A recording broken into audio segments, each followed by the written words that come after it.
Check one, two, Right, what's check happening, one, guys? Danny here from Hearts and Minds TV. I have the pleasure to have a chat with the main man from the Barber Academy, Gareth Philpott. Gareth, thanks for your time. How you going? Are you enjoying yourself? I am good, mate. I'm good. I'm feeling a little bit tired today, but I'm good. I'm good. So yeah, I'm getting there. I'm pushing through. You're looking good, bro. You're holding it together. Gareth, Thank you. today what we're talking to barbers. We want to know, well, I mean, for yourself, you've got a lot going on. So you're not just any kind of fella. But what we want to know is, how do you kind of sustain yourself? How do you look after yourself? And what are the things that you do to really kind of keep operating at the level that we need to be operating at to achieve greatness? Because that's what we're trying to do. 100%. I mean, our biggest one, right, Danny? I know I've spoken to you about this plenty of times as well, and Laura and Jake as well.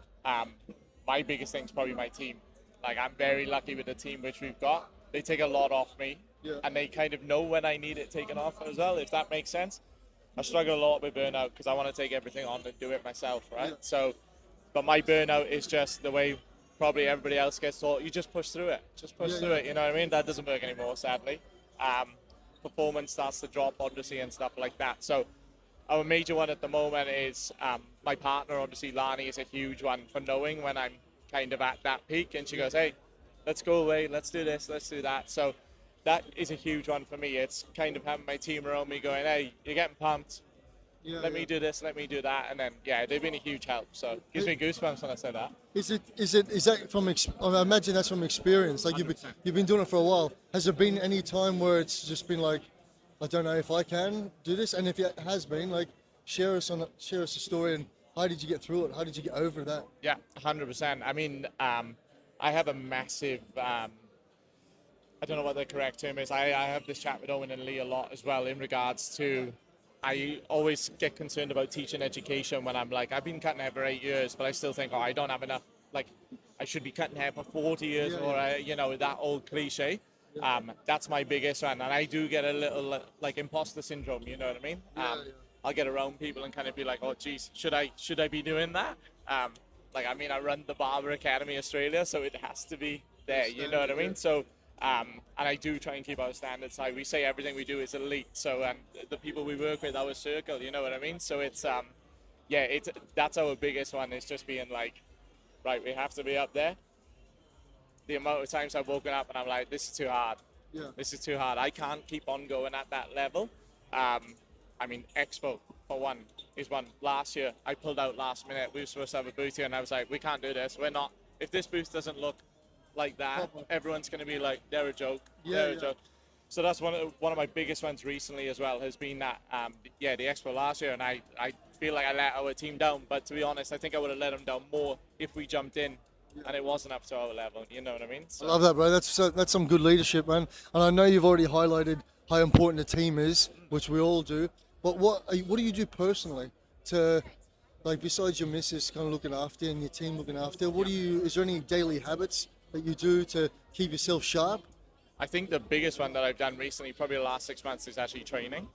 I think like gym was always a passion of mine when I was younger, playing sport and stuff like that. So I think that was one of the biggest ones for me. Getting back into the gym, I feel my mind is so much better, like so much better. I think I was getting sloppy. I was waking up and going like, you know, when you look in the mirror and it's like, what am I doing? Like, what am I actually doing? So I feel like that's a lot sharper now. I feel a lot healthier as well, even though there's a long way to go. But that's one of the biggest things, and I feel like there's progression there. I'm a big one on that. I have to almost be like, I step on the sad scale every day, which I shouldn't do. But it's like, if I see progression there, my mindset already in the morning is like, boom, all right, cool. I'm already winning, yeah? You know what I mean? So, yeah, that's my biggest one. Probably training and just getting out. Like, look where we live, man. You know what I mean? So, I know. But, like, we've come up for the weekend. This place is, every time we come up the Gold Coast, we're just like blown away. And I think just to like support you on that, like even the small steps is okay. Like you don't have to go. I mean, a lot of people would go like, and I myself included, you go from nothing to hardcore. Baby steps to build is way more sustainable than just going hardcore. And last question, bro. I know you inspire a lot of other people. You may not know that, but you do. So hats off to you. But who inspires you, bro? I'll cry now. So my mum's my biggest inspiration. So my mum's the reason I got into barbering. So long story short, my mum was sick at the time. So she was sick in 2017, on her deathbed basically. Got told to go and see her, say my goodbyes and stuff like that. So for me to take my mind off that, I started cutting hair, foolishly. Butchering every single person I could, mate, you know. All been there, still there. Still there. I still do it. 8 years later, I'm still doing it.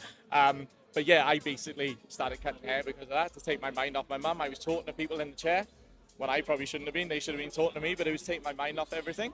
I went in to show my mum some haircuts, and she was like, wow, started tearing up. 2 weeks prior, she didn't even know who I was. So 2 weeks then, she's made a full recovery, just so everybody knows, which helps my mental health. So yeah, she's basically, I went in there, showed her a couple of haircuts. I tried to study to another place, who said no because I wasn't an apprentice. So I thought my barber dream's over after 2 weeks. Went back in to see my mum the next week, and she'd created the Barber Academy Australia, done a logo, website, put it on our RTO scope, and was kind of like, this is my like my parting gift to you, you know what I mean? And she made a full recovery, so thanks, Mum. So she put me through everything there, but yeah, and look at us now.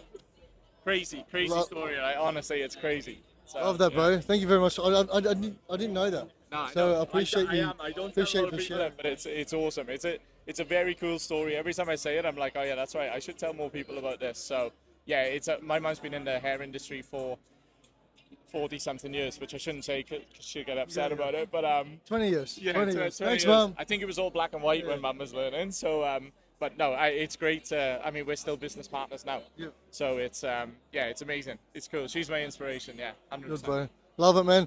Gareth, keep doing what you're doing. You're really setting the standard high, and from the outsiders looking in, bro, it looks fantastic. Keep looking after yourself, and I appreciate your time, bro. You're a legend. All right, thanks, man. Thank you very much. Okay, Gareth, bro.